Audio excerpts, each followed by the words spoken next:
Well, n8n version 2.0 is here, so let's go over all of the version updates and see what you need to know and what there is now in this new version. So the first thing is, this is a major version release. That means that there are going to be breaking changes potentially with your workflow. So let's go ahead and see how you are going to determine what is going to possibly be breaking. So here I have n8n opened up. I'm going to go to settings and then go to migration report. What this is going to show me is it says that 118 of your 119 workflows are already compatible with version 2.0.0. So, but you could potentially have a lot more than this. So you go ahead and look through here. They're probably going to have something to do with the sub workflows that would be breaking, or that you would have, or that will not work anymore unless you do the update, unless you update it to the new version or fix what would be needed for the new version. And so go ahead and look at these. It's going to tell you some instance issues that you will have as well.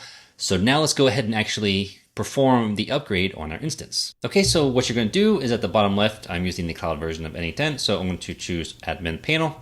It's going to open up. I'm going to then go to manage. And then over here, I am going to choose whatever version you have. Choose 2.0.0 latest beta and then click save, and then it'll take a couple minutes to upgrade, and then we can come back to n8n. There's been a lot of UI enhancements. Well, I don't want to say a lot, kind of like it seems like there's a lot, right? It's kind of like portrayed that there's a lot, but I don't think there's that many. But over here, they've done some slight enhancements with the sidebar UI. But let's go into an actual example. So obviously, when we look at this, there are definitely some UI enhancements. Look at the nodes, right? I actually really like the design of this flat UI design. It looks really cool. Let's go ahead and run this. I like how it actually like you can really see what is running right now. So I'm gonna say hello there. And then you'll see this like kind of orange outline across the node that's running. I really like that. I think that's pretty cool aesthetic design. All right, so now moving on to what one of the breaking changes was, and that is whenever there was an issue, whenever you had a parent workflow that would then call a sub workflow, and if that sub workflow lasted more than 60 seconds, then it wouldn't always give you the correct output from the sub workflow back to the parent workflow.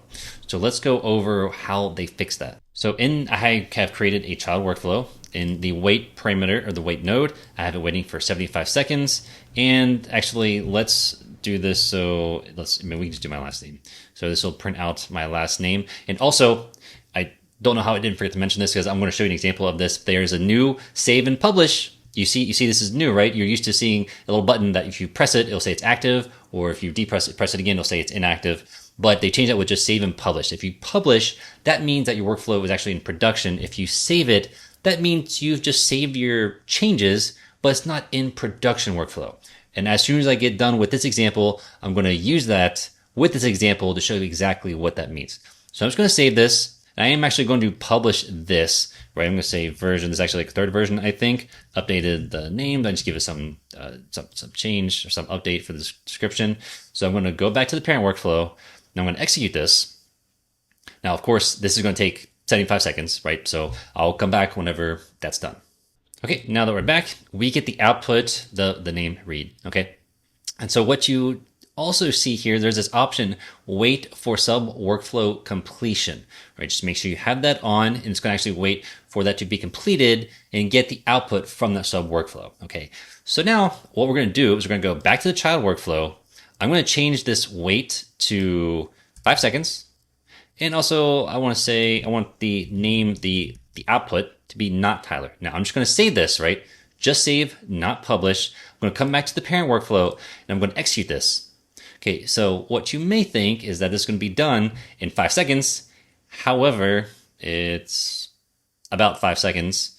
It should be 5 seconds by now. I didn't really count. But it's still running. And the reason is because I just saved it. Whenever you save, it's just saving the change. You can think of it just like as this workflow, you're saving the updates, but whatever you are currently using in production, that is not being changed, right? So I actually kind of like this, because in order to publish, in order to actually make it, it's not just the button you click on and off. It's just you actually have to publish it, and then you take those changes you have kind of on your editor, they're now going to be used in production, okay?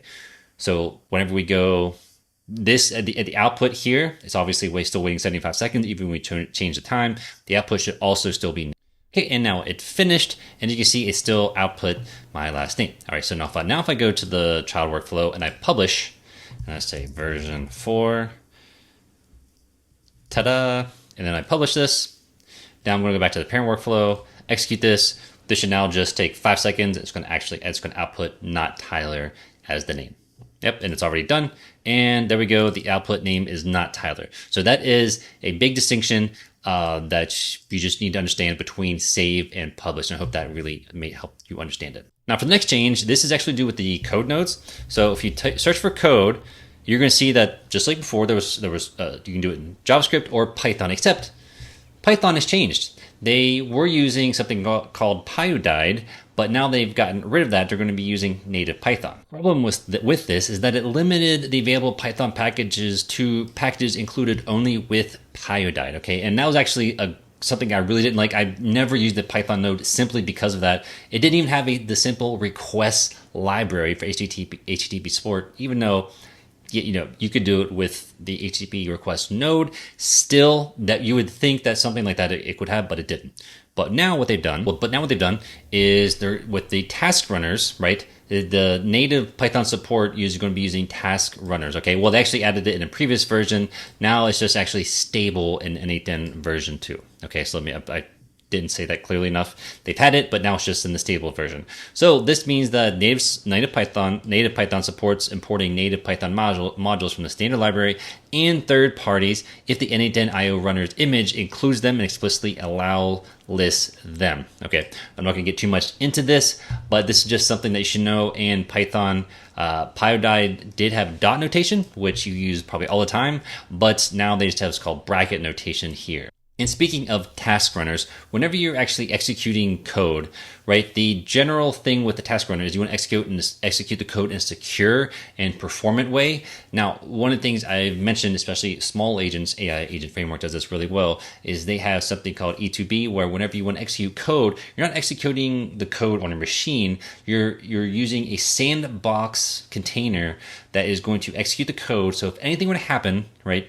the code does something that's unintended, that's just, you want to be secure, then it's okay because it's in a different sandbox environment and it's nothing's being done within your local machine or on the server that is being hosted, right? Is doing something else. Okay, so that is a security risk. That I don't say risk, but it's something that you should think about anytime code is being executed.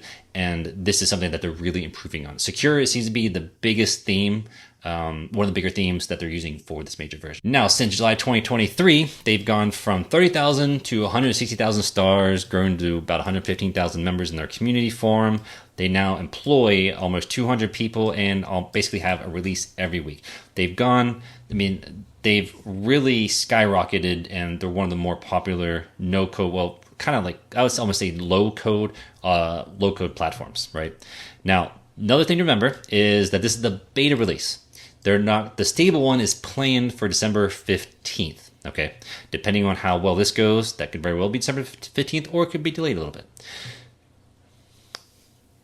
All changes have been applied to the Community Cloud and Enterprise editions.